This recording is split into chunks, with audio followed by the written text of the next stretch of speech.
ప్రియమైనటువంటి దేవుని బిడ్డలారా, మీకు అందరికీ వందనాలు. దేవుని నామమున మీకు అందరికీ వందనాలు. మరి ఒక తరుణం దేవుడు మీ ముందు ఉంచినందుకు నేను ఎంతో సంతోషిస్తుంటున్నాను, ఆనందిస్తుంటున్నాను. ఈ యొక్క దినము చాలా విలువైనది. పరిగణించి మనము మేలైనటువంటి అంశాలను, ఆశీర్వాదకరమైనటువంటి అంశాలను మన బైబిల్ గ్రంథంలో నుంచి మనము చూసుకుందాం, ధ్యానిద్దాం. కీర్తనల గ్రంథము 119వ అధ్యాయము 11వ వచనం ఈ విధంగా చెప్తా ఉంది. నీ ఎదుట నేను పాపం చేయకుండానట్లు నా హృదయంలో నీ వాక్యం ఉంచుకొని ఉన్నాను. పాపం చేయకూడదు అని అంటే వాక్యము మన హృదయంలో ఉండాలి అని దావీదు మహారాజు ఈ విధంగా రాసినట్లుగా మనం చూస్తుంటున్నాం. అదే 119వ అధ్యాయం 50వ వచనంలో ఒక మాట ఉంది. నీ వాక్యము నన్ను బ్రతికించుచున్నది, నా బాధలలో ఇదే నాకు నెమ్మది కలిగించుచున్నది. అయితే ఈ వాక్యం నిన్ను బ్రతికిస్తుంది కాబట్టి వాక్యమును ధ్యానిద్దాం. దేవుని యొక్క మాటలు మనకు ఆశీర్వాదకరంగా ఉంటాయి. కాబట్టి మొట్టమొదటిగా మనం ఈరోజు ఒక సుగంధ ద్రవ్యముల గురించి మనం చూసుకుందాం. బైబిల్ గ్రంథంలో సుగంధ ద్రవ్యములు కదా, సుగంధ ద్రవ్యములు అనగానే మనకు గుర్తుకొస్తుంది కీర్తనల గ్రంథం 45వ అధ్యాయం 8వ వచనంలో ఒక మాట ఉంది. ఇక్కడ నీ వస్త్రములెల్లా గోపరస వాసనే, అగరు వాసననే, లవంగి పట్ట వాసనే ఇక్కడ రాయబడింది 45వ అధ్యాయము ఈ యొక్క మాట. మనము ఈరోజు ప్రత్యేకంగా గోపరస వాసనే దీని గురించే మనం ప్రత్యేకంగా చూసుకుందాం. వాక్యమును ముగించుకుందాం. గోపరసము, బోలము ఇదంతా కూడా ఒకటే. ఈ యొక్క గోపరసమును తయారు చేస్తారు అంతే. అయితే వీటి ద్వారా ఆత్మీయమైనటువంటి సత్యాలను మనం గ్రహిస్తాం. బైబిల్ గ్రంథంలో 4 చోట్ల నేను తీయబోయేటటువంటి ఒక వచనాలు, వీటి ద్వారా అంశాలు 4 చోట్ల నుంచి మంచి ఆత్మీయమైనటువంటి సత్యాలను నేర్చుకుందాం. మరి మన జీవితాల్లో దీవెనలు పొందుదాం. మొట్టమొదటిగా ఈ యొక్క గోపరసము మరియు ఈ సుగంధ ద్రవ్యములు గదిలో కూడా, మన వంట గదిలో కూడా మనం చూస్తాం. సుగంధ ద్రవ్యాలు అనగానే లవంగాలు, లేకపోతే యాలకులు, ఇంకా తర్వాత చెక్క, మరి ఈ మిరియాలు కానీ ఇవన్నీ కూడా కొన్ని విలువైనటువంటి వస్తువులు కదా. మరి యొక్క కొంచెం విలువైనటువంటి ఇవన్నీ కూడా వస్తువులు. అయితే బైబిల్ గ్రంథంలో రాయబడినటువంటి కొన్ని మంచి సుగంధ ద్రవ్యములు ఏమని రాయబడింది అంటే ఇక్కడ గోపరసము, 2వది లవంగి పట్ట వాసనే అంటున్నాడు, 3వది అగరు వాసనే. ఈ గోపరసము ఇంగ్లీష్లో మిర్ అని రాయబడింది. తర్వాత ఈ మిర్ గురించి అంటే ఈ యొక్క గోపరసం, బోలం గురించి మనం ఈరోజు ప్రత్యేకంగా నేర్చుకుందాం. బోలము అంటే ఈ యొక్క సుగంధ ద్రవ్యములు చాలా ప్రత్యేకింపబడినటువంటివి, విలువైనటువంటివి. వీటి వాసన ఇతరులకు చాలా మంచి వాసనగా తెలియబడుతుంది. ఈ వాసన చాలా మందికి ఇష్టముగానే ఉంటుంది. సంతలో వెళ్ళినప్పుడు మంచి లవంగములు, మరి ఆ యొక్క ఉన్నటువంటి ఆ యొక్క చిన్న దుకాణం దగ్గరికి వెళ్ళినప్పుడు ఎంతో ఘాటైనటువంటి వాసన, మిరియాలు కానీ, లవంగాలు కానీ, చెక్క, బిర్యానీలు వేసేటటువంటి ప్రతి ఒక్క పువ్వులు, వస్తువులు అన్నీ కూడా చాలా మంచి వాసన మనకు తెలుస్తుంది అక్కడ. సో ఇది చాలా విలువైనటువంటిది, ప్రత్యేకింపబడినది. కాబట్టి మనం ఆదికాండము 37వ అధ్యాయం 25వ వచనంలో బోలము గురించి మనం చూసుకుందాం. మొట్టమొదటి ఈ బోలం మనకి ఏం నేర్పిస్తుంది, మన జీవితాల్లో ఆత్మీయమైనటువంటి సత్యాలను ఏ విధంగా నేర్పిస్తుంది మనం చూసుకుందాం. ఇక్కడ ఆదికాండం 37వ అధ్యాయము 25వ వచనంలో ఇక్కడ యోసేపు ఉంటున్నాడు. యోసేపును అన్నదమ్ములందరూ కూడా అమ్మివేయడానికి సిద్ధంగా ఉంటున్నారు, అంటే చంపడానికే సిద్ధంగా ఉంటున్నారు. మరి ఒక గోతిలో తీసుకుని అక్కడ వేసినట్లుగా మనం చూస్తుంటున్నాం. యోసేపును మరి అన్నదమ్ములు ద్వేషించినట్లుగా మనకి ఇక్కడ కనిపిస్తుంది. అన్నదమ్ములు వెలివేసినట్లుగా కనిపిస్తుంది. అన్నదమ్ములు అతన్ని చంపివేయడానికి ఇష్టపడుతుంటున్నారు. ఎందుకు? ఇక్కడ తండ్రి చేత ప్రేమించబడినటువంటి వ్యక్తి, అంతే, తండ్రి చేత ఎక్కువగా ప్రేమించబడినటువంటి ఈ యొక్క యోసేపును చంపడానికి ఇష్టపడుతూ ఉంటున్నారు. ఈ యొక్క గోతిలోనికి వేసినప్పుడు, ఈ గోతిలోనికి వేసిన తర్వాత ఆ గోతిలో నీళ్లు లేని బావిలో లేకపోతే నీళ్లు లేని గోతిలో వేసినారు. అక్కడ హ్యాపీగా కూర్చొని ఏం చేస్తున్నారు? అక్కడ భోజనం చేస్తూ ఉంటున్నారు. భోజనం చేసే సమయంలో అంటే వారు చెడ్డ పని చేసేటప్పుడు, వారి యొక్క పనికిమాలిన పని చేసేటప్పుడు, వారి యొక్క దుర్మార్గమైనటువంటి పని చేసేటప్పుడు వారు భోజనం చేస్తూ ఉంటున్నారు, తృప్తి పడుతుంటున్నారు, ఆనందంగా ఉంటున్నారు. మీలో మాలో లేకపోతే మన జీవితాల్లో కూడా ఈ విధమైనటువంటి వ్యక్తులు చాలా మంది ఉంటారు. చెడ్డ పని చేసేటప్పుడు ఆనందంగా చేయడం అన్నమాట కదా, చాలా సంతోషంగా చేయడం. దుర్మార్గమైనటువంటి పనులు ఏ పని చేసినా కూడా చాలా ఆనందంగా సంతోషంగా ఇంకొక ఇద్దరు ముగ్గురిని కలుపుకొని ఈ పని చేయడానికి పూనుకునేటటువంటి వారు ఈ యొక్క దినములలో మనం చూస్తూ ఉంటున్నాం కదా. చెడ్డవి అన్ని కూడా చూసుకుంటా, లేకపోతే చెడ్డ కార్యములు చేయడానికి, త్రాగడానికి ఒక గుంపు వెళ్తారు, చాలా ఆనందంగా సంతోషంగా వెళ్తారు కదా. వాళ్ళ సంతోషం వేరే కనిపిస్తుంది. అయితే ఇక్కడ కూడా యోసేపు అన్నదమ్ములు ఈ విధంగా గోతులోనికి వేసినప్పుడు యోసేపును అక్కడ కూర్చొని భోజనం చేస్తూ ఉంటున్నారు, ఆనందంగా కూర్చొని భోజనం చేస్తుంటున్నారు. అయితే ఆ మార్గంలో ఎవరు వస్తుంటున్నారంటే మనం చదువుకుందాం ఇక్కడ ఒక మాటని. ఇక్కడ ఆదికాండము 37వ అధ్యాయము 25వ వచనం. వారు భోజనం చేయ కూర్చుండి కన్నులెత్తి చూడగా ఐగుప్తునకు తీసుకుని పోవుటకు గుగ్గిలము మస్తకియు బోలమును మోయిచున్న ఒంటెలతో ఇష్మాయిలీయులైన మార్గస్థులు గిలాదు నుండి వచ్చిచుండ్రి. ఎవరండి వీళ్ళు? గిలాదు నుంచి ఎవరు వస్తున్నారంటే ఇష్మాయేలీయులు వస్తున్నారు. గిలాదు నుంచి ఇష్మాయేలీయులు వస్తున్నారు. వీరు ఏమేమి తీసుకుని వెళ్తున్నారంటే గుగ్గిలము మస్తకియు బోలమును. ఎందుకు తీసుకుని వెళ్తున్నారు? ఐగుప్తునకు తీసుకుని పోవుటకు. వీరికి ఈ యోసేపును అమ్మివేయడానికి సిద్ధపడుతుంటున్నారు. ఇక్కడ మనం ఒక మాటని గమనించినాం. ఇక్కడ గుగ్గిలము మస్తకియు బోలమును మోయిచున్న ఒంటెలతో, ఇవన్నీ కూడా ట్రేడ్ జరుగుతుంది. అంటే మిద్యాను దేశం నుంచి ఐగుప్తు దేశంకి తీసుకుని వెళ్ళి అక్కడ అమ్మడానికి వీరు ఒంటెలలో ఆ యొక్క సరుకుని తీసుకుని వెళ్తున్నట్లుగా మనం చూస్తుంటున్నాం. ఈ యొక్క గుగ్గిలము బోలం ఇక్కడ ఉంది అండి. ఈ బోలం ఏం చెప్తుందంటే దేనికి సాదృశ్యంగా ఉందంటే, ఈ బోలం దేనికి సాదృశ్యంగా ఉంది అని అంటే అమ్మివేయబడుట. కింద ఒక మాట చూసుకుని, అప్పుడు యూదా మనము మన సహోదరుని చంపి వాని మరణమును దాచిపెట్టినందువలన ఏమి ప్రయోజనము? యూదా అంటున్నాడు, సొంతం సహోదరుడు, ఆ ఇష్మాయిలీయులకు వారిని అమ్మివేయదం రండి అంటున్నాడు. వారు ఆ గుంటలో నుండి యోసేపును పైకి తీసి ఆ ఇష్మాయేలీయులకు 20 తులముల వెండికి అతనిని అమ్మివేసిరి. 20 తులముల వెండికి యోసేపును అమ్మివేసిరి. ఈ యొక్క బోలం ఏమి మనకు నేర్పిస్తుందంటే, ఆత్మీయమైనటువంటి సత్యం ఏం నేర్పిస్తుంది అనంటే, ఈ బోలము నేర్పించేటటువంటి అంశము సాదృశ్యం ఏమిటి అనంటే అమ్మివేయబడుట.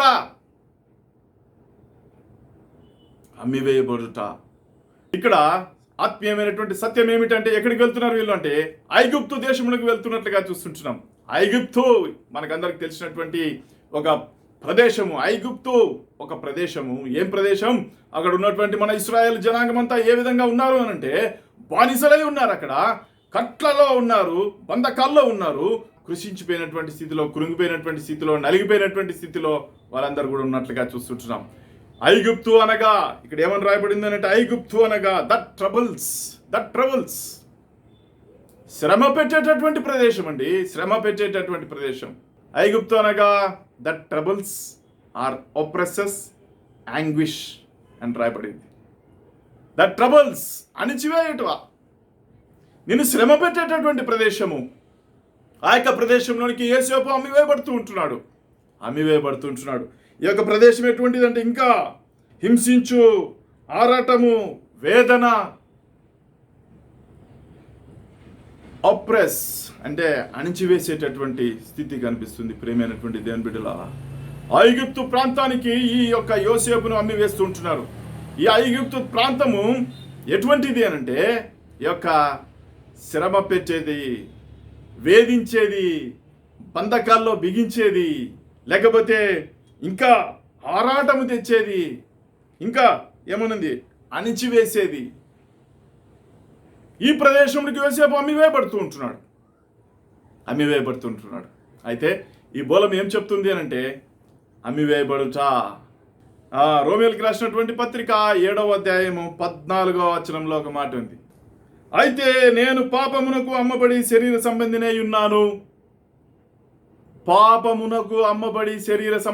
ఉన్నాను. ఎక్కడికి అమ్మేస్తున్నారంటే పాపమునకు అమ్మివేయబడుతున్నట్లుగా చూస్తుంటారు. పాపమునకు అమ్మివేస్తూ ఉంటున్నారు. అయితే ఈ యొక్క బోలము నేర్పించేటటువంటి అంశం ఏమిటి అనంటే అమ్మివేయబడుట. నీ నా జీవితంలో నువ్వు దేనికి అమ్మబడిపోయి ఉంటున్నావు? ఏక శ్రమలకు, కష్టములకు అమ్మివేయబడి ఉంటున్నావు. మరి ఏక స్థితిలోనికి వెళ్ళిపోతూ ఉంటున్నావు. పాపానికి అమ్మబడి ఉంటున్నావా? కదా, నీ యొక్క జీవితంలో పాపానికి బానిస అయిపోవడం అన్నమాట. ఇది అమ్మబడుట, ఇది అమ్మబడుట. నీ యొక్క జీవితంలో శరీర సంబంధమైనటువంటి ఆశలు కలిగి ఉంటే పాపమునకు అమ్మబడినటువంటి వాడివే.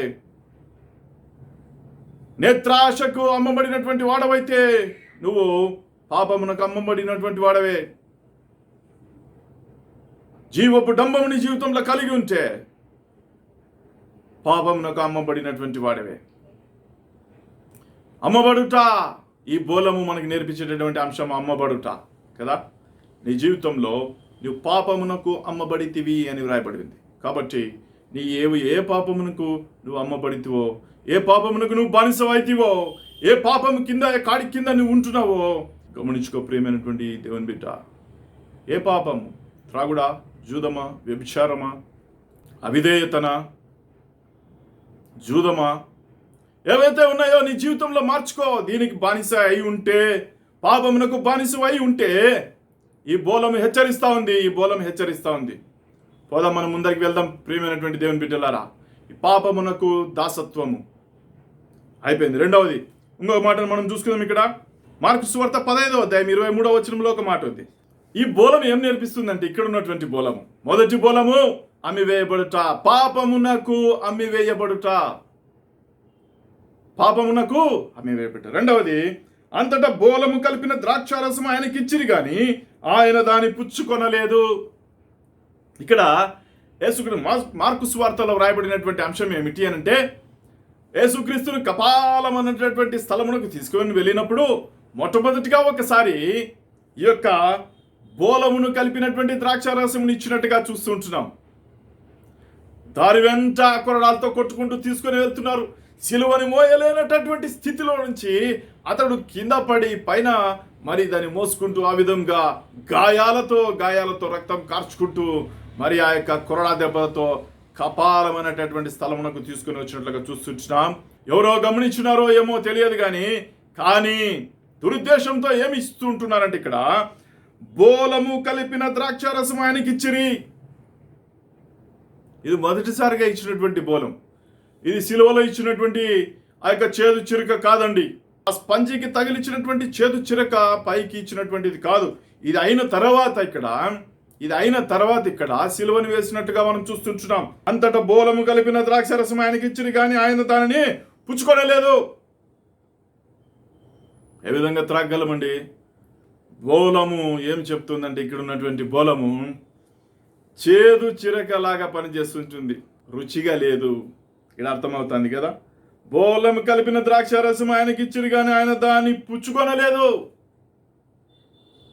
ఈ బోలము దేనికి సాదృశ్యంగా ఉంది అని అంటే, నీ నా జీవితంలో దేవునికి ఆయాసకరమైనటువంటి జీవితం జీవిస్తున్నటువంటివి, దేవునికి చేదుగా జీవిస్తున్నటువంటివి, దేవునికి చేదుగా ఉంది, లేకపోతే త్రాగలేని ఆ యొక్క రుచి కలిగినటువంటిది అని మనం చెప్పొచ్చు. ఈ బోలము యేసుక్రీస్తు పుచ్చుకొనలేదు అని వ్రాయబడింది. ఎందుకు? ఇది చేదుగా ఉంది. ఎందుకు? ఇది రుచిగా లేదు. ఎందుకు? ఇది త్రాగలేనటువంటి స్థితిలో ఉంది, దేవునికి అయిష్టంగా ఉంది. దేవుడు త్రాగలేనటువంటి నీ నా జీవితము, ఈ బోలము ఏం సాదృశ్యంగా ఉందంటే, నీ నా జీవితం యేసుక్రీస్తుకు లేకపోతే దేవునికి ఏ విధంగా ఉంది? చేదుగా ఉందా? దేవునికి అయిష్టమైనటువంటి కార్యాలు నీ నా జీవితంలో కలిగి ఉన్నప్పుడు దేవుడు దాన్ని తీసివేసినట్లుగా చూస్తుంటున్నాం కదా. నులువెచ్చనైనటువంటి జీవితం ప్రకటన గ్రంథంలో రాయబడింది. నీవు చల్లగానైనను వెచ్చగానైనను లేవు కనుక నా నోట నుండి నిన్ను ఉమ్మివేయను ఉద్దేశించుచున్నాను. 3:16. నోట నుండి ఉమ్మివేయను ఉద్దేశించుచుంటున్నాడు దేవుడు. ఉమ్మివేయను ఉద్దేశించున్నాడు. ఎందుకు? నీ జీవితం చల్లగా లేదు, వెచ్చగా లేదు. కాబట్టి ఈ బోలము దేనికి సాదృశ్యంగా ఉందంటే, నువ్వు చల్లగా లేవు, నువ్వు వెచ్చగా లేవు. ద్రాక్షారసం ఉంది, ఈ పక్క బోలం ఉంది. ద్రాక్షారసం ఎంతో రుచిగలది, బోలము మరి వాసనకైతే ఎంతో ప్రశస్తమైంది, ఎంతో సుగంధమైంది, ఎంతో సువాసన గలది. అయితే ఇది రుచిలో మరి మన శరీరమునకు ఇది ఎంతో నష్టం కలిగజేసే విధంగా ఉంది. ఈ బోలము ఏం చెప్తుందంటే నీ జీవితము చల్లగా ఉందా, వెచ్చగా ఉందా, దేవునికి ఇష్టంగా ఉందా, ఇష్టంగా ఉందా, దేవునికి మరి యథార్థమైనటువంటి వాడుగా ఉన్నావా, లేకపోతే మరి దుర్మార్గమైనటువంటి వాడుగా ఉంటున్నావా, దేవుని ఎదుట నువ్వు నిర్దోషిగా ఉన్నావా, దోషిగా ఉంటున్నావా? ప్రియమైనటువంటి దేవుని బిడ్డ, రెండవ బోలము చెప్తున్నటువంటి మాట ఏమిటి అనంటే దేవునికి అయిష్టమైనటువంటి కార్యములు చేసేటటువంటివి, దేవునికి అయిష్టమైనటువంటి కార్యములు చేసేటటువంటి. ఇర్మియా గ్రంథం 4వ అధ్యాయం 18వ వచనం. ఇర్మియా గ్రంథం 4వ అధ్యాయము 18వ వచనం. నీ ప్రవర్తనయు నీ క్రియలను వీటిని నీ మీదికి రప్పించెను, నీ చెడుతనమే దీనికి కారణము, ఇది చేదుగా నున్నది కదా, నీ హృదయము నంటుచున్నది కదా. హల్లెలూయా. నీ ప్రవర్తనయు నీ క్రియలను వీటిని నీ మీదికి రప్పించెను. ఏం రప్పించింది? నీ జీవితంలో నష్టములు రప్పించింది, నీ జీవితంలో కష్టములు రప్పించింది, నీ జీవితంలో ఆయాస్కరమైనటువంటి కుంగుదల, నీ జీవితం అంతా కూడా నష్టము, బాధ, ఇబ్బంది. ఎందుకు? నీ చెడుతనమే దీనికి కారణము, నీ చెడుతనమే దీనికి కారణము, ఇది చేదుగానున్నది కదా. నీ చెడుతనం ఏ విధంగా ఉందంటే చేదుగానున్నది అంటున్నాడు. ఇర్మియా గ్రంథం 4వ అధ్యాయం 18వ వచనం. ఈ బోలము నేర్పిస్తున్నటువంటి ఒక ఆత్మీయమైనటువంటి సత్యం ఏమిటి అనంటే చేదుగానున్నావు, నీ జీవితం అంతా చేదుగా ఉంది, నీ జీవితం చేదుగా ఉంది. యెషయా గ్రంథం 5వ అధ్యాయము. నేను శ్రేష్టమైనటువంటి ద్రాక్ష విత్తనములు నాటి తిని, అయితే మంచి ఫలము వచ్చునని నేను ఆశించి తిని, కానీ ఏమి ఫలం వచ్చిందంటే అక్కడ ద్రాక్ష పళ్ళు ఏ విధంగా ఉన్నాయంటే కారు ద్రాక్ష, చేదు ద్రాక్షలు అక్కడ ఫలించినట్లుగా చూస్తుంటున్నాం. ఈ బోలము చెబుతున్నటువంటి ఆత్మీయమైనటువంటి సత్యం ఏమిటి అనంటే చేదుగానున్నావు, చల్లగా లేవు, వెచ్చగా లేవు. నీ యొక్క చెడుతనమే దీనికి కారణము. నీ చేదుగల నీ యొక్క ప్రవర్తనకు కారణం ఏమి అంటే నీ చెడుతనమే. యేసుక్రీస్తు పుచ్చుకొనలేకపోయినాడు. ఎందుకు అంటే చేదుగానున్నావు, నీ జీవితం అంతా చేదుగా ఉంది, నీ జీవితం చేదుగా ఉంది. ఉమ్మివేయను ఉద్దేశించుచున్నాడు. చేదుగానున్నావు. ఈ బోలం నేర్పుతున్నటువంటి అంశం ఏమిటి అనంటే చేదు జీవితం, దేవునికి ఆయాస్కరమైనటువంటి జీవితం, దుష్ట హృదయము, దుష్ట చెడుతనము కలిగినటువంటి నీ పాపపు జీవితం చేదుగానున్నది. కాబట్టి యేసుక్రీస్తు పుచ్చుకొనలేకపోయినాడు. ఈ బోలం నేర్పుతున్నటువంటి ఆత్మీయమైనటువంటి సత్యం ఇదే. ప్రియమైనటువంటి దేవుని బిడ్డ, నీ జీవితం ఒకవేళ చేదుగా ఉండి, దేవునికి అయిష్టంగా ఉండి, ఆయాసకరంగా ఉన్నప్పుడు చేదు జీవితంలో నుంచి మరి మంచి జీవితంలోనికి, శ్రేష్టమైనటువంటి ద్రాక్షలు కదా, ఆ జీవితంలోనికి నువ్వు నడుచుకో. మూడవది మత్తయి సువార్త 2వ అధ్యాయం 11వ వచనం. మత్తయి సువార్త 2వ అధ్యాయం 11వ వచనం. ఇక్కడ జ్ఞానులు యేసుక్రీస్తు దగ్గరికి వచ్చినారు. జ్ఞానులు యేసుక్రీస్తు దగ్గరికి ఆ యొక్క చుక్కను చూసుకుంటూ వచ్చినారు. వీరు ఎవరు అంటే తూర్పు దేశపు జ్ఞానులు బయలుదేరి వచ్చినారు. వీళ్ళు ఏమేమి తీసుకొని వచ్చినారు? వంటల మీద ప్రయాణం చేస్తూ వచ్చినారు. చదువుతున్నాను. తల్లి అయిన మరియను ఆ శిశువును చూచి సాగిలపడి ఆయనను పూజించి. గమనించాల ప్రియమైనటువంటి దేవుని బిడ్డల, జ్ఞానులు చిన్న బిడ్డ ఎదుట సాగిలపడి అంటున్నారు. యేసుక్రీస్తు ఎదుట సాగిలపడి ఆయనను పూజించినారు. వారి యొక్క మరి ఆరాధనను అక్కడ వ్యక్తపరిచి ఉంటున్నారు. వారి యొక్క స్తుతిని వ్యక్తపరిచినారు. వారు మహిమపరచడం ఇక్కడ మనం చూస్తూ ఉంటున్నాం. తమ పెట్టెలు విప్పి బంగారమును, సాంబ్రాణిని, బోలమును కానుకలుగా ఆయనకు సమర్పించిరి. పెట్టెలు విప్పినారు. ఇందులో ఏమేముంది అంటే సాంబ్రాణి ఉంది, బంగారం ఉంది, బోలం ఉంది, కానుకలుగా ఆయనకు తెచ్చిరి. అంత ప్రశస్తమైనటువంటిది బోలము. సాంబ్రాణిని, బోలమును కానుకలుగా ఆయనకి ఇచ్చిరి. తూర్పు జ్ఞానులు బోలమును తెచ్చినట్లుగా మనం చూస్తున్నాం. ఈ బోలము మనకు నేర్పించేటటువంటి అంశం ఏమిటి అంటే నీ నా జీవితంలో దేవుడు చేసినటువంటి మేలును బట్టి నువ్వు ఆరాధించేవాడుగా ఉండాలి. నీ నా జీవితంలో దేవుడు చేసినటువంటి మేలులు, ఆశ్చర్యమైనటువంటి కార్యములు ని బట్టి నీవు దేవుని పూజించేటటువంటి వాడివిగా ఉండాలి. నీ జీవితంలో ఇంతవరకు చేసినటువంటి ఆ యొక్క ఇచ్చినటువంటి ఈవులను బట్టి నువ్వు సాగిలపడాలి, ఆరాధించాలి. వాక్యం చెప్తాంది ఈ విధంగా. ఈ బోలము ఏమి సాదృశ్యంగా ఉంది అని అంటే, లూకా సువార్త 17వ అధ్యాయం 16వ వచనంలో సాగిలపడుట అనే మాటను మనము చూసుకుందాం. ఇక్కడ మనము మన జీవితాల్లో దేవునికి సాగిలపడుట కదా, దేవునికి సాగిలపడుట, దేవుని యొక్క సముఖంలో సాగిలపడుట, దేవుని మందిరములో మరి సాగిలపడుట. దావీదు మహారాజు 7 మారులు కదా ఒక చోట రాయబడి ఉంది. ఏమని రాయబడింది? నీ ఆవరణములో 1 దినము గడుపుట 1000 దినముల కంటే శ్రేష్టము అని రాయబడి ఉంది. ఆవరణలో గడుపుట కదా, 1 దినమే 1000 దినముల కంటే శ్రేష్టమని దావీదు మహారాజు రాస్తూ ఉంటున్నాడు. అయితే సాగిలపడుట ఇక్కడ మనం చూస్తుంటున్నాం. ఇక్కడ ఒక 10 మంది కుష్ఠరోగులు మరి యేసుక్రీస్తు చేత స్వస్థత పరచబడినారు. అయితే 10 మంది వెళ్ళిపోతా ఉన్నారు, కానీ ఒక్కడు మటుకు వెనక్కి తిరిగి వచ్చినాడు. ఎవరు ఈ కుష్ఠరోగి? బాగుపడినటువంటి కుష్ఠరోగి సమరయుడు వెనక్కి తిరిగి వచ్చి సాగిలపడినట్లుగా చూస్తుంటున్నాం. చేసినటువంటి మేలులను బట్టి సాగిలపడినట్లుగా చూస్తూ ఉంటున్నాం. ఆత్మీయమైనటువంటి సత్యం ఏం చెప్తుందంటే, ఆయన పాదముల యొక్క సాగిలపడను. చూడండి, ఆ గొప్ప శబ్దంతో దేవుని మహిమపరచుచు తిరిగి వచ్చి ఆయనకు కృతజ్ఞతాస్తుతులు చెల్లించుచు ఆయన పాదముల యొక్క సాగిలపడను. వాడు సమరయుడు. కలవరు యూదులు సమరయుల ప్రదేశంలోనికి వెళ్ళరు. ఈ మాట అందరికీ తెలిసినటువంటి అంశమే. అయితే ఈ సమరయుడు యొక్క జీవితంలో, ద్వేషింపబడినటువంటి జీవితంలో ఈ యొక్క సమరయుడు వెనక్కి వచ్చి సాగిలపడినట్లుగా మనం చూస్తా ఉన్నాం. సాగిలపడినాడు. అయితే ఈ మాట ఏం చెప్తా ఉందంటే, ఈ బోలం ఏం నేర్పిస్తా ఉందంటే, సాగిలపడుట. నీ యొక్క జీవితంలో చేసినటువంటి మేలును బట్టి దేవుడు నువ్వు సాగిలపడుట. హిజ్కియా మహారాజు ఆయన సెనహెరీబు చుట్టుముట్టినాడు. అయితే ఎక్కడికి వెళ్ళినాడంటే, ఇక్కడ మనం ఒక్క మాట చూసుకుంటే, 2వ రాజుల గ్రంథం 19వ అధ్యాయం 1వ వచనంలో ఒక మాట ఉంది. 19వ అధ్యాయము 1వ వచనంలో ఒక మాట ఉంది. హిజ్కియా విని తన బట్టలు చూపుకొని గోనె పట్ట కట్టుకొని యెహోవా మందిరం పోయి గృహ నిర్వాహకుడు ఎల్యాకీమును శాస్త్రి చెప్పినాయి. ఏమంటున్నాడు? గోనె పట్ట కట్టుకొని యెహోవా మందిరమునకు పోయి. రాజు మొట్టమొదటిగా ప్రిఫరెన్స్ ఇస్తున్నాడు. ఎవరికి ప్రిఫరెన్స్ ఇస్తున్నారంటే, దేవునికి ప్రాధాన్యత ఇస్తున్నట్లుగా చూస్తుంటున్నాం. సాగిలపడినటువంటి స్థితి ఇక్కడ చూస్తుంటున్నాం.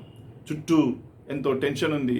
చుట్టూ రాజులు, ఆ యొక్క అష్షూరు రాజు చుట్టుముట్టినాడు. ఎన్నో దినములు కట్టడి చేసినాడు. అయితే ఇక్కడ ఏముందంటే, ఇక్కడ టెన్షన్ ఉంది. హిజ్కియాకు చాలా డిప్రెషన్లో ఉండిపోయినాడు. హిజ్కియా ఎంతో మరి వేదనలో ఉన్నాడు, కృంగిపోయినటువంటి స్థితిలో ఉన్నాడు. మొట్టమొదటి స్థానం ఎక్కడ ఇస్తున్నాడంటే, యెహోవా మందిరమునకు పోయి రాయబడింది. యెహోవా మందిరమునకు పోయి. 2వ మారు కూడా మనం ఇక్కడే ఇంకొక మాట కూడా మనం చూసుకుందాం. 14వ వచనంలో ఒక మాట ఉంది. హిజ్కియా దూతల చేతిలో నుండి ఆ ఉత్తరమును తీసుకొని చదివి యెహోవా మందిరములోనికి పోయి యెహోవా సన్నిధిని దాని విప్పి పరచి. హిజ్కియా ఎవరికి ప్రాధాన్యత ఇస్తున్నాడు కదా? మొట్టమొదటిగా దేవునికి ప్రాధాన్యత ఇస్తుంటున్నాడు. హిజ్కియా మొట్టమొదటిగా దేవునికి ప్రాధాన్యత ఇస్తున్నట్లుగా మనం చూస్తుంటున్నాం. మొట్టమొదటి స్థానము సాగిలపడుట, యెహోవా మందిరంలో సాగిలపడుట చూస్తుంటున్నాం. దేవుని ఆశ్చర్యమైనటువంటి కార్యం ఎప్పుడు చూస్తామంటే, సాగిలపడినప్పుడు. దేవుని సన్నిధిలో నువ్వు నీ యొక్క తగ్గింపు జీవితం కలిగినప్పుడు, దేవుని మందిరమునకు నువ్వు వచ్చినప్పుడు, ఆ యొక్క దేవుని సముఖంలోనికి వచ్చినప్పుడు, దేవుని కాడి కిందికి నువ్వు వచ్చినప్పుడు నువ్వు ఆశ్చర్యమైనటువంటి కార్యాలు చూస్తావు. నీ డిప్రెషన్లో నుంచి, నీ యొక్క టెన్షన్లో నుంచి, నీ యొక్క యాంగ్జైటీ అయితేనేమి, నీకున్నటువంటి కృంగుదలు అయితేనేమి, నీకున్నటువంటి సమస్యలు అయితేనేమి, పరిష్కారం ఎక్కడా? మొట్టమొదటి పరిష్కారం సాగిలపడి దేవుని యొక్క సన్నిధానంలో సాగిలపడుట, దేవుని ఎదుట సాగిలపడుట, మోకరిల్లుట, దేవుని ఎదుట నీ యొక్క సమస్యను ఉంచుట. ఈ బోలము వివరించేటటువంటి సాదృశ్యం ఏమిటి అనంటే, నీ యొక్క సమస్యను దేవుని ఎదుట ఉంచుట, వ్యక్తపరచుట మొట్టమొదటి స్థానము. నీ పరిష్కారం ఎక్కడ దొరుకుతుంది అనంటే, దేవుని ఎదుట నీ పరిష్కారం దొరుకుతుంది. కాబట్టి ఈ బోలం నేర్పుతున్నటువంటి అంశం ఏమిటి అనంటే, నీ సమస్యను ఎక్కడ చెప్తుంటున్నావు? నీ స్నేహితులకు చెప్తుంటున్నావా? నీ యాంగ్జైటీ, లేకపోతే నీ యొక్క డిప్రెషన్, నీ యొక్క టెన్షన్, లేకపోతే నీకున్నటువంటి సమస్యలన్నీ కూడా తట్టుకోలేక నిన్ను నువ్వే మరి ఏకాంతమైనటువంటి స్థలమునకు వెళ్ళిపోతుంటున్నావా?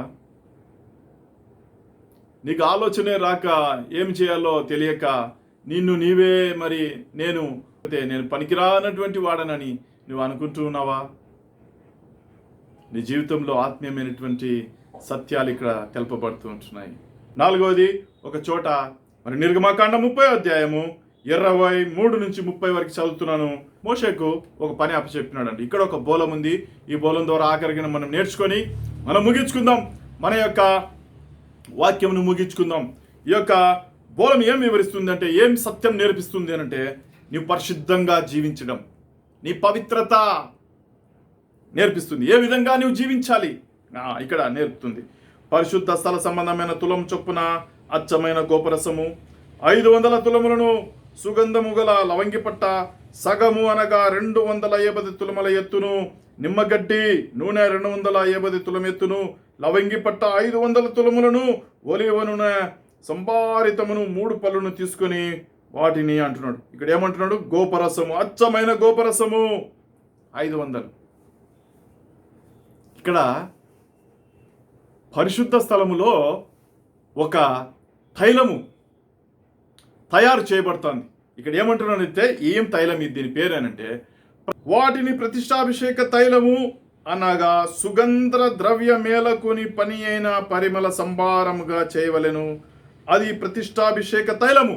ఈ తైలము ఏ విధంగా తయారు చేయబడుతుందంటే, మళ్ళా ఒకసారి చెప్తాను ప్రియమైనటువంటి దేవుని బిడ్డలారా. గోపరసం 500 తులములు, సుగంధ లవంగి పట్ట, సుగంధము గల లవంగి పట్ట 250 తులములు, లెమన్ గ్రాస్ అంటే ఈ యొక్క నిమ్మగడ్డి నూనె అనొచ్చు. దీన్ని 250 తులాలు. తర్వాత లవంగి పట్ట 500 తులాలు. పైనేమో సుగంధము గల లవంగి పట్ట, ఇక్కడేమో ఉత్త లవంగి పట్ట, కింద ఒలివ నూనె 3 పళ్ళును. వీటన్నిటిని కలిపి ప్రతిష్టాభిషేక తైలం తయారు చేయమని చెప్పినాడు. సరే, దీంట్లో గోపరసం ఉందండి. ఈ బోలం ఏం నేర్పిస్తుందంటే, ఇక్కడ ఉన్నటువంటి బోలము ఇది ఎంత పవిత్రమైందంటే అంత పవిత్రమైంది. ఏమేం చేయాలంటే, దీంతో సాక్షపు గుడారమును, సాక్షపు మందసమును, బల్లను దాని ఉపకరణములన్నిటినీ, దీపవృక్షమును దాని ఉపకరణములను, తర్వాత ధూపవేదికను, తర్వాత దహన బలిపీఠమును దాని ఉపకరణములన్నిటినీ, గంగాలమును దాని పీఠను అభిషేకించి, దేంతో? ఈ ప్రతిష్టాభిషేక తైలముతో అభిషేకించి ఏం చేయాలంట? పరిశుద్ధమైనవిగా ఉండునట్లు వాటిని ప్రతిష్ఠింపవలెను. వాటిని తగులు ప్రతి వస్తువు ప్రతిష్ఠితమగును. ఇప్పుడు ఏమంటున్నాడంటే, ప్రతిష్టాభిషేక తైలము తయారు చేయబడింది. దీంతో ఆడ ఉన్నటువంటి వస్తువులన్నీ, అంటే ఆ యొక్క పరిశుద్ధ స్థలము, అతి పరిశుద్ధ స్థలములో ఉన్నటువంటి మందసంతో సహా, గంగాలము పీఠతో సహా, బలిపీఠముతో సహా అభిషేకించినాడు అనుకుందాం. అయిపోయింది, అభిషేకించినాడు. తర్వాత వీటిని తగులు వస్తువులన్నీ కూడా, వాటిని తగులు ప్రతి వస్తువు ప్రతిష్ఠితమగును. తర్వాత 32వ వచనం, దానిని నర శరీరమున మీద పోయకూడదు, దాని మేలనం చొప్పున దాని వంటి దేనినైనను చేయకూడదు. 33, దాని వంటిది కలుపువాడును, అన్యుని మీద దానిని పోయివాడును తన ప్రజలలో నుండి కొట్టివేయబడవలెనని చెప్పుము. ప్రతిష్టాభిషేక తైలము తయారు చేయబడింది. ప్రతిష్టాభిషేక తైలం ద్వారా ఈ బోలం, ఇక్కడ ఉన్నటువంటి బోలం ద్వారా మనం నేర్చుకునేటటువంటి అంశం ఏమిటి అనంటే, ప్రత్యేకింపబడుట, పరిశుద్ధపరచబడుట, పవిత్రపరచబడుట. ఈ అభిషేక తైలము ఏదైతే అభిషేకించినాడో, ఏ వస్తువులను అభిషేకించినాడో, అవన్నీ కూడా ఏమైపోయినాయంట? అవన్నీ కూడా అతి పరిశుద్ధముగా ఉన్నవి. వీటిని తగులు ఏ వస్తువు అయినా కూడా, ప్రతి వస్తువు కూడా ప్రతిష్ఠితం అయిపోతుంది. కాబట్టి నేను ఆ జీవితం ఏ విధంగా ఉండాలంటే, ప్రతిష్ఠితమైనటువంటి జీవితం కలిగి ఉండాలి. దేవునికి ప్రతిష్ఠించబడినటువంటి జీవితం, ప్రత్యేకింపబడినటువంటి వాడు కదా. ఇక్కడ ఈ సమ్మేళనము ఏవైతే కలిపినారో ఇక్కడ ఈ సమ్మేళనము ప్రియులారా గమనించండి, ఈ సమ్మేళనము ఇంకెవరు కూడా తయారు చేయకూడదంట. ఇంకెవరు కూడా తయారు చేయకూడదంట. ఒక్కవేళ తయారు చేస్తే ఇక్కడ రాయబడింది ఏమన్నా అంట, కొట్టివేయబడేవాళ్ళని చెప్పుము. ఎవరు కూడా తయారు చేయకూడదు. తయారు చేసినా దీన్ని తీసి ఓ మనిషి మీద చల్లకూడదు. ఇది ప్రత్యేకింపబడినది. నీ జీవితం నా జీవితం కూడా ఆ విధంగా ఉండాలని దేవుడు ఇష్టపడుతూ ఉంటున్నాడు. ఈ బోలము నేర్పుతున్నటువంటి అంశం ఏమిటి అని అంటే, ప్రతిష్ఠించబడినటువంటి జీవితం కలిగి ఉండాలి. దేవునికి ప్రతిష్ఠించబడినటువంటి జీవితం కలిగి ఉండాలి. మొట్టమొదటి బోలం ఏం చెప్తుందంటే, అమ్మివేయబడినటువంటి జీవితం, పాపమునకు అమ్మివేయబడినటువంటి జీవితం. రెండవ బోలము ఏం చెప్తుందంటే, యేసుక్రీస్తుకి మరి చేదైనటువంటి జీవితం కలిగినటువంటి మన జీవితాలు గురించి మరి చెప్తుంటున్నాయి. వీటిని సరి చేసుకోవాలి. మూడవది ఈ బోలం ఏం నేర్పిస్తుందంటే, ఇక్కడ ఉన్నటువంటి బోలము సాగిలపడుట కదా. యేసుక్రీస్తు చిన్న బాలుడిగా ఉన్నప్పుడు తెచ్చి అక్కడ సాంబ్రాణి బోలమును తూర్పు జ్ఞానులు సమర్పించినట్లుగా చూస్తుంటున్నాం. సాగిలపడుట, తగ్గింపు జీవితం కలిగి ఉండడం. ఈ బోలము తగ్గింపు జీవితంలో నేర్పిస్తూ ఉంటున్నది. సమరయుడు, కుష్ఠరోగి అయినటువంటి సమరయుడు వెనక్కి తిరిగి వచ్చి యేసు పాదముల వద్ద సాగిలపడెను. నేను ఆ జీవితంలో కలిగినటువంటి చేసినటువంటి మేలులను బట్టి సాగిలపడినావా? మొట్టమొదటి స్థానం దేవునికి ఇచ్చి ఉంటున్నావా? హిజ్కియా మహారాజు యెహోవా మందిరములోనికి వెళ్ళి అని రాయబడి ఉంది. చుట్టూ సమస్యలు ఉన్నాయి, చుట్టూ ప్రాబ్లమ్స్ ఉన్నాయి, చుట్టూ ఎంతో ఒత్తిడిలు ఉన్నాయి. వీటన్నిటిని ఎదిరించడానికి మొట్టమొదటి స్థానం మనము పరిష్కారం ఎక్కడ దొరుకుతుందంటే, దేవుని సముఖంలో సాగిలపడుట, అక్కడ మనకు దొరుకుతుంది. నాలుగవది ఇక్కడ రాయబడింది ప్రతిష్టాభిషేక తైలము. ఈ తైలం ఎక్కడ ఉంది? పరిశుద్ధమైనటువంటి స్థలంలో ఉంది. నీ జీవితం నా జీవితం కూడా ఈ పరిశుద్ధమైనటువంటి స్థలంలో ఉండాలని, ప్రతిష్ఠించబడినటువంటి వాడుగా నువ్వు నేను ఉండాలని దేవుడు ఇష్టపడుతూ ఉంటున్నాడు. ఈ యొక్క ప్రతిష్టాభిషేక తైలములాగా నీ నా జీవితం ఉండాలి అని దేవుడు ఇష్టపడుతుంటున్నాడు. యాజకుడు ఒక్కసారి యోమ్ కిప్పోర్ అని అంటే అతి పరిశుద్ధ స్థలంలోనికి ఒక్కసారి ప్రవేశిస్తాడు. దేవుని యొక్క మాటలు వింటున్నటువంటి దేవుని బిడ్డ, ఈరోజు దేవుడు మాట్లాడుతూ ఉంటున్నాడు. నాలుగవదిగా ప్రతిష్టాభిషేక తైలము ఇక్కడ చేయబడింది. సమ్మేళనము, ఈ యొక్క సమ్మేళనము మరి ఎవరును తయారు చేయకూడదు అంటున్నాడు. ఇటువంటిది ప్రత్యేకింపబడేది. నీ జీవితం కూడా ప్రత్యేకంగా ఉండాలని దేవుడు ఇష్టపడుతుంటున్నాడు. ప్రత్యేకమైనటువంటి వాడు కదా. ఆధార్ కార్డులో ఉన్నటువంటి ఆ యొక్క ఫింగర్ ప్రింట్ చూస్తే అన్ని ప్రత్యేకింపబడి ఉంటాయి. ఐరిస్ ప్రత్యేకింపబడింది. You should be a unique person. దేవుని ప్రేమించేటటువంటి వాడుగా ఉండాలి. ఎట్లా ప్రేమించేటటువంటి వాడుగా అంటే, ప్రత్యేకంగా దేవుని ప్రేమించేటటువంటి వాడుగా. అందరూ ప్రేమించినటువంటి కాదు. నేను ఒకటి పని చేస్తే చాలా కొత్తగా ఉండాలన్నా, నేను చేసింది ఆశ్చర్యకరంగా ఉండాలన్నా, నేను ఒక వస్తువు తయారు చేస్తే ఇది అందరు చూడాలన్నా దీన్ని కదా. ఇటువంటిది దేవుని ప్రేమించే విషయంలో కూడా నీవు ఆ యొక్క శ్రద్ధ కలిగి ఉండాలని దేవుడు మరి ఇష్టపడుతూ ఉంటున్నాడు. ప్రతిష్టాభిషేక తైలంగా నువ్వు ఉండాలి. పరిశుద్ధమైనటువంటి స్థలంలో నీవు నీకు ఇచ్చినటువంటి స్థానం అది. దేవుడు ఆ స్థానంలో నిన్ను ఉంచాలనంటే నువ్వు నూతనపరచబడాలి, పరిశుద్ధపరచబడాలి. నీ సమ్మేళనం అంతా కూడా సరైనటువంటిదిగా ఉండాలి. పరిశుద్ధమైనటువంటి జీవితం కలిగి ఉండాలి, పవిత్రమైనటువంటి జీవితం కలిగి ఉండాలి, నీతివంతమైనటువంటి జీవితం కలిగి ఉండాలి. మన జీవితం ఆ విధంగా ఉండాలి. మన సమ్మేళనం మనలో ఉన్నటువంటి పవిత్రమైనటువంటి నూతనమైనటువంటి ఆ యొక్క గుణములు కలిగి దేవునికి ఇష్టమైనటువంటివిగా ఉండాలి. ఈ సమ్మేళనము ఎవరి దగ్గర ఉండకూడదు. అటువంటి సమ్మేళనము మంచి ఆ యొక్క గుణములు కలిగి, అటువంటి మంచి పవిత్రమైనటువంటి జీవితం కలిగి ఉంటే దేవుడు నేను ఆ యొక్క పరిశుద్ధమైనటువంటి స్థలంలో నన్ను ఉంచడానికి ఇష్టపడుతూ ఉంటున్నాడు. ఈ సమయంలో దేవుడు మాట్లాడుతూ ఉంటున్నాడు. ఇంకెంతకాలం ప్రియమైనటువంటి దేవుని బిడ్డ, సమయం పోనీయక్క అని రాయబడింది కదా. సమయం పోనీయక్క, ఈ యొక్క మార్గంలోనికి నడుచుకో, దేవునికి ఇష్టడుగా జీవించు, ఆ యొక్క పరిశుద్ధమైనటువంటి స్థలంలో నీవు ఉండు. దేవుడు నిన్ను ఆ యొక్క పరలోక రాజ్యంలో వారసునిగా నిన్ను ఉంచుతాడు. ఆ యొక్క తండ్రి కుడిపార్శ్వమున నువ్వు కూర్చుండడానికి నీకు ఒక స్థలము సిద్ధపరిచి ఉన్నాడు. ఆ స్థలంలో నువ్వు కూర్చోవడానికి నువ్వు సిద్ధంగా ఉండాలి. ఇక స్థలంలో కూర్చోవాలని దేవుడు ఇష్టపడుతుంటున్నాడు. అటువంటి జీవితంలోనికి రమ్మని దేవుడు పిలుస్తూ ఉంటున్నాడు. దేవుడి యొక్క వాక్యమును దీవించును గాక. ఆమేన్.